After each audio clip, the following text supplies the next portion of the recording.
ഈ ഷാജൻ ഈ വിഷയത്തിൽ 100% ശരിയാണ്. രാഹുൽ ഗാന്ധിയുടെ ബ്രിട്ടീഷ് പൗരത്വത്തിൽ ഈ തീവ്ര ഹിന്ദുത്വവാദികൾ ഉണ്ടാക്കുന്ന കള്ളക്കഥകൾ കേട്ടാൽ നമുക്ക് ചിരി വരും. അപ്പൊ അദ്ദേഹം ചോദിക്കുന്ന ചോദ്യം പ്രസക്തമാണ്. മോദിജിയെ മണ്ടനാക്കുകയാണോ നിങ്ങളെന്ന്? അതായത് ശ്രീ നരേന്ദ്രമോദിയും ശ്രീ അമിത്ഷായും ഭരിക്കുന്ന കഴിഞ്ഞ 10 വർഷത്തിലധികമായി മോദിജി ഭരിക്കുന്ന നാട്ടിൽ പ്രതിപക്ഷ നേതാവ് കൂടിയായ ഷാഡോ പ്രൈം മിനിസ്റ്ററായ രാഹുൽ ഗാന്ധി ബ്രിട്ടീഷ് പൗരനായിട്ട് ഇന്ത്യൻ പ്രധാനമന്ത്രി നടപടിയൊന്നും എടുത്തില്ലെന്ന് ചുമ്മാ നാട്ടുകാരെ പറ്റിക്കാനായി ചില ആൾക്കാർ ഇറങ്ങിയിട്ടുണ്ട്. അപ്പോൾ രാഹുൽ ഗാന്ധി ബ്രിട്ടീഷ് പൗരനൊന്ന ശ്രീ ഷാജന്റെ 100% ശരിയുള്ള നിലപാടാണ് നമ്മൾ കേൾക്കുന്നത്.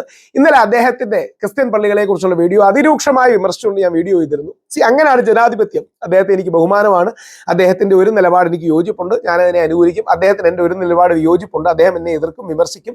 എന്നാൽ മറ്റൊരു നിലപാട് നമുക്ക് യോജിപ്പുണ്ടാകും. ശ്രീ ഷാജൻ പറയുന്നത് 100%, ഷാജൻ സ്കറിയ സാറിന്റെ നിലപാട് 100% ഈ വിഷയത്തിൽ സത്യമാണ്, ശരിയാണ്, പ്രസക്തമാണ്, നമ്മൾ കേൾക്കേണ്ടതാണ്. നമസ്കാരം. വിഘ്നേഷ് ശിശിർ എന്ന് പേരുള്ള കർണാടകക്കാരനായ ഒരു BJP നേതാവിന്റെ ഒരു ട്വീറ്റ് ഒരു സംഘി വാട്സാപ്പ് സുഹൃത്ത് എനിക്ക് അയച്ചു തന്നിട്ട് ചോദിച്ചു, പപ്പു മൂഞ്ചിയത് അറിയാത്തത് കൊണ്ടാണോ അതോ പപ്പുവിനെ വെളുപ്പിക്കാൻ വേണ്ടി മിണ്ടാതിരിക്കുന്നതാണോ എന്ന്. ഞാൻ പോസ്റ്റ് എടുത്തു നോക്കി. അതെങ്ങനെയാണ്? In a landmark and historic judgment the honourable Allahabad high court at Lucknow bench has a Lucknow district Uttar Pradesh registered a first information Rahul ഗാന്ധിക്ക് എതിരെ FIR ഇട്ടു. ബ്രിട്ടീഷ് സിറ്റിസൺഷിപ്പ് കേസ്, അതായത് ബ്രിട്ടീഷ് പൗരത്വ കേസിൽ രാഹുൽ ഗാന്ധിക്കെതിരെ FIR ഇട്ട് അന്വേഷിക്കാൻ കോട്ട്വാലി പോലീസ് സ്റ്റേഷനോട് അലഹബാദ് ഹൈക്കോടതിയുടെ ലക്നൌ ബെഞ്ച് വിധി പ്രഖ്യാപിച്ചു എന്നാണ്. രാഹുൽ ഗാന്ധി ബ്രിട്ടീഷ് പൗരനാണ് എന്നാണ് ഈ പരാതിക്കാരന്റെ അവകാശവാദം. ഈ പരാതിയുമായി ഇയാൾ ലക്നൌവിലെ ഒരു അഡീഷണൽ ചീഫ് ജുഡീഷ്യൽ മജിസ്ട്രേറ്റ് കോടതിയെ സമീപിച്ചിരുന്നു.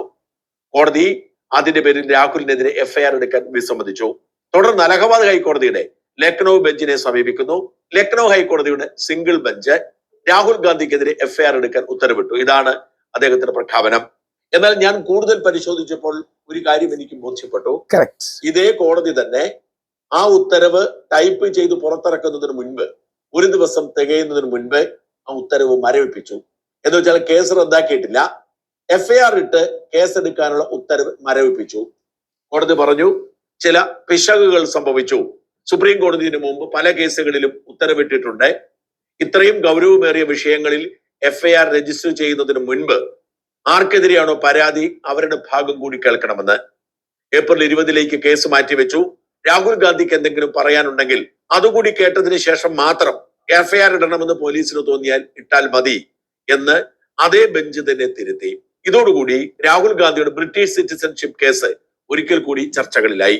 കഴിഞ്ഞ കുറെ കാലമായി ഞാൻ കേൾക്കുന്നതാണ് കേരളത്തിലെ നിരവധി സംഖ്യകൾ രാഹുൽ ഗാന്ധി ഒരു ബ്രിട്ടീഷ് പൗരത്വമുള്ള ആളാണ് എന്ന ആരോപണം ഉയർത്തുന്നത്. ചിലരൊക്കെ രാഹുലിന് ഇറ്റാലിയൻ പൗരത്വമുണ്ട് എന്നാണ് പറഞ്ഞത്. അവരൊക്കെ കോട്ട് ചെയ്യുന്നത് സുബ്രഹ്മണ്യൻ സ്വാമിയാണ്. ഇങ്ങനെ പറയുന്ന ആരും രാഹുൽ ഗാന്ധിക്ക് ബ്രിട്ടീഷ് പൗരത്വമോ ഇറ്റാലിയൻ പൗരത്വമോ ഉണ്ട് എന്നതിന്റെ ഒരു തെളിവും ഹാജരാക്കിയിട്ടില്ല. പക്ഷെ അവർ പറഞ്ഞുകൊണ്ടിരിക്കുന്നു.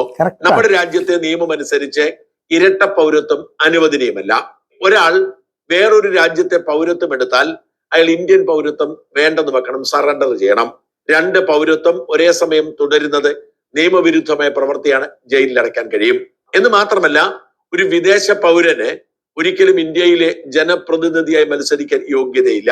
അതുകൊണ്ട് തന്നെ രാഹുൽ ഗാന്ധിക്ക് ഇരട്ട പൗരത്വം ഉണ്ടെങ്കിൽ ഗൗരവമേറിയ കുറ്റകൃത്യമാണ്, ജയിലിൽ പോവേണ്ട സാഹചര്യമാണ്.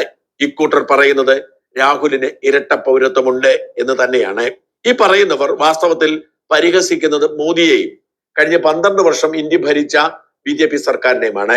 രാജ്യത്തിന്റെ പ്രതിപക്ഷ നേതാവിന് ബ്രിട്ടീഷ് പൗരത്വമോ മറ്റേതെങ്കിലും പൗരത്വമോ ഉണ്ടെങ്കിൽ അത് കണ്ടെത്തി നടപടിയെടുക്കാനുള്ള ശേഷിയില്ലാത്ത ദുർബല സർക്കാരാണിത്, നരേന്ദ്രമോദി അത്രയും മണ്ടനാണ് എന്നിവർ സ്ഥാപിക്കാൻ ശ്രമിക്കുകയാണ്.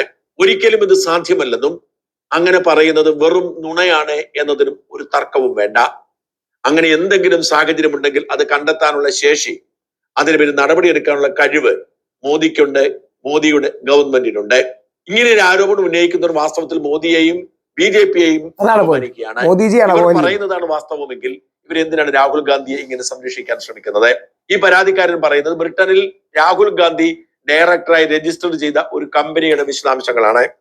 ബൈക്കോപ്സ് ലിമിറ്റഡ് എന്ന പേരിൽ ഒരു കമ്പനി ബ്രിട്ടനിലെ ഒരു അഡ്രസ്സിൽ രജിസ്റ്റർ ചെയ്തു. ഈ കമ്പനിയുടെ നല്ല ഡയറക്ടർ ഡീറ്റെയിൽസ് രാഹുൽ ഗാന്ധിയാണ്. ഷാജൻ സാറിന് അതിൽ സല്യൂട്ട്. പൗരത്വം ബ്രിട്ടീഷ് എന്ന് കൊടുത്തിരിക്കുന്നു എന്നാണ് ആരോപണം. നല്ല ഡീറ്റെയിൽസ് ആയി പോയിട്ടുണ്ട്. ഇവിടെയാണ് ശ്രീ ഷാജനെ പോലുള്ള ഏറ്റവും വലിയ പ്രസക്തി. ഡിജിറ്റൽ മീഡിയ, ഓൺലൈൻ മീഡിയയിൽ വലിയൊരു ന്യൂസ് വിപ്ലവം തന്നെ കൊണ്ടുവന്ന അദ്ദേഹമാണ്. കാര്യം ആ രീതിയിൽ ഡീറ്റെയിൽസിലേക്ക് പോയി, ന്യൂവാൻസസിലേക്ക് പോയി വന്നതെന്ന് ഷാജൻ സാറിന് ഒരുപക്ഷെ വാസ്തവമാവാം. പക്ഷെ അവർ മനസ്സിലാക്കാതെ പോകുന്ന കാര്യം, ബ്രിട്ടനിൽ ഒരു കമ്പനി രജിസ്റ്റർ ചെയ്യാൻ ഒരു വിധത്തിലുള്ള ചെക്കിങ്ങും ഇല്ല. നിങ്ങൾക്ക് ആർക്ക് വേണമെങ്കിലും ഓൺലൈനിൽ പോയി ഒരു അഡ്രസ്സ് കാണിച്ചിട്ട് നിങ്ങൾക്ക് ഒരു കമ്പനി രജിസ്റ്റർ ചെയ്യാം. അഡ്രസ്സ് നിങ്ങളുടേതാണെന്ന് പോലും അപ്പോൾ തെളിയിക്കേണ്ടതില്ല. നിങ്ങളൊരു കമ്പനി രജിസ്റ്റർ ചെയ്യുക, 25 പൗണ്ടോ മറ്റോ ആയിരുന്നു നേരത്തെ, ഇപ്പോഴെത്രാന്ന് എനിക്കറിയില്ല. അത് കൊടുത്താൽ, ഒരു അഡ്രസ്സ് കൊടുത്താൽ, കമ്പനിയുടെ പേരിട്ടാൽ ആ കമ്പനിയുടെ പേര് ലഭ്യമാണെങ്കിൽ നിങ്ങളുടെ പേരിൽ രജിസ്റ്റർ ചെയ്ത് തരും. പിന്നീട് പോലും കൃത്യമായ പരിശോധനയൊന്നുമില്ല. ആരെങ്കിലും പരാതിപ്പെടുമ്പോൾ മാത്രമേ ഈ രേഖകളൊക്കെ ശരിയാണോ എന്ന് പരിശോധനയുള്ളൂ. ബ്രിട്ടനിൽ ഒരു ലിഖിത ഭരണഘടന പോലും ഇല്ല എന്ന് ഓർക്കണം. കസ്റ്റംസും ട്രഡീഷൻസും ഒക്കെയാണ് അവരുടെ നിയമങ്ങൾ. അതുകൊണ്ട് തന്നെ ബ്രിട്ടനിൽ ഒരാളുടെ കമ്പനി രജിസ്ട്രേഷൻ ഡീറ്റെയിൽസ് വെച്ച് അയാളുടെ പൗരത്വം നിർണ്ണയിക്കുക സാധ്യമല്ല. ഒരു കാര്യം ശ്രദ്ധിക്കണം, ആർക്ക് വേണമെങ്കിലും കമ്പനി രജിസ്റ്റർ ചെയ്യാം. നിങ്ങൾക്കും എനിക്കുമൊക്കെ ബ്രിട്ടനിൽ ഒരു അഡ്രസ് ഉണ്ടെങ്കിൽ കമ്പനി രജിസ്റ്റർ ചെയ്യാം. നിങ്ങൾ ബ്രിട്ടീഷ് പൗരനാകണം എന്ന് നിർബന്ധമില്ല. അത് ഫില്ല് ചെയ്യുമ്പോൾ, ഒരുപക്ഷെ ഓൺലൈൻ വഴി ഫില്ല് ചെയ്യുമ്പോൾ പൗരത്വം ചോദിക്കുമ്പോൾ ബ്രിട്ടീഷ് എന്നായിരിക്കാം വരുന്നത്. അത് ആ കമ്പനി ഗൗരവമായി ബിസിനസ് ചെയ്യുന്നെങ്കിൽ അത് തിരുത്താവുന്നതേ ഉള്ളൂ. അല്ലാതെ അതിന്റെ പേരിൽ ഒരാൾ ബ്രിട്ടീഷ് പൗരനാവുന്നില്ല. ബ്രിട്ടീഷ് പൗരനാകണമെങ്കിൽ നിയമപരമായി ഒരാൾ വർക്ക് വിസയിലോ ബിസിനസ് വിസയിലോ 5 വർഷം ബ്രിട്ടനിൽ താമസിക്കണം. അങ്ങനെ 5 വർഷം ബ്രിട്ടനിൽ താമസിച്ചാൽ, ചില പരീക്ഷകളൊക്കെ പാസ്സായി അപേക്ഷ കൊടുത്താൽ ബ്രിട്ടീഷ് പൗരത്വം കിട്ടും. ഈ ബ്രിട്ടീഷ് പൗരത്വം കിട്ടുന്നവർ അപ്പോൾ തന്നെ ഇന്ത്യൻ പൗരത്വം സറണ്ടർ ചെയ്യണം. അത്തരമൊരു ടെസ്റ്റ് നടത്തിയതായോ, 5 വർഷം തുടർച്ചയായി ബ്രിട്ടനിൽ സ്റ്റുഡന്റ് വിസയിൽ അല്ലാതെ രാഹുൽ ഗാന്ധി താമസിച്ചതായോ, എന്തെങ്കിലും ബിസിനസ് ചെയ്ത് അവിടെ പൗരത്വത്തിന് അപേക്ഷിച്ചതായോ ഒരു രേഖയും ലഭ്യമല്ല. ഇങ്ങനെ ഇരിക്കും ഒരു കമ്പനി രജിസ്ട്രേഷന്റെ പേര് മാത്രം പറഞ്ഞ് രാഹുൽ ഗാന്ധി ബ്രിട്ടീഷ് പൗരനാണ് എന്നൊക്കെ പറയുന്നത് വിവരക്കേടാണ്. രാഹുൽ ഗാന്ധി ബ്രിട്ടീഷ് പൗരനോ ഇറ്റാലിയൻ പൗരനോ മറ്റേതെങ്കിലും രാജ്യത്തെ പൗരത്വമോ ഉള്ള ആളാണെങ്കിൽ അത് കണ്ടെത്താനും അതിന് പേര് നടപടിയെടുക്കാനും രാഹുലിനെ അയോഗ്യനാക്കാനുമുള്ള ശേഷിയുള്ള പ്രധാനമന്ത്രി തന്നെയാണ് രാജ്യം ഭരിക്കുന്നത്. അങ്ങനെ ഒരു പൗരത്വം രാഹുലിനുണ്ടെങ്കിൽ രാഹുലിന്റെ MP സ്ഥാനം പോലും അസാധുവാണ്. അതുകൊണ്ട് ദയവായി ഈ കള്ളത്തരം പറയുന്നവർ, ഈ വ്യാജ വാർത്ത പ്രചരിപ്പിക്കുന്നവർ മോദിയെയും BJPയെയും അപമാനിക്കുകയാണെന്ന് തിരിച്ചറിയുക. ഇതിനേക്കാൾ എത്രയോ വലിയ വിഷയങ്ങളുണ്ട്. വെറുതെ എന്തിനാണ് രാഹുൽ ഗാന്ധി വിദേശ പൗരനാണ് എന്നൊരു കെട്ടുകഥയുണ്ടാക്കി അതിന് പുറകെ ഇങ്ങനെ നടക്കുന്നതും കോടതിയുടെ സമയം കളയുന്നതും? ഒരു തെളിവുമില്ലാതെ ഇത്തരം കള്ളവർക്കെതിരെ നടപടിയെടുക്കാനുള്ള ഉത്തരവാദിത്തമാണ് ജുഡീഷ്യറി കാണിക്കേണ്ടത്. വളരെ കറക്റ്റാ ശ്രീ ഷാജൻ ഈ പറഞ്ഞ നിലപാട് 100% കറക്റ്റാണ്. ആശയങ്ങളിൽ പരസ്പര അഭിപ്രായ വ്യത്യാസം അങ്ങോട്ടും ഇങ്ങോട്ടും ഉണ്ടാകാം. പക്ഷെ കള്ളം പറഞ്ഞ് കെട്ടുകഥകൾ ഉണ്ടാക്കി ആൾക്കാരെ ആക്രമിക്കുന്ന തെറ്റാണ്. ഷാജൻ സാർ സല്യൂട്ട്, ഗംഭീരമായി ചെയ്തിട്ടുണ്ട്. വളരെ detailed, well nuanced, well balanced. Congrats.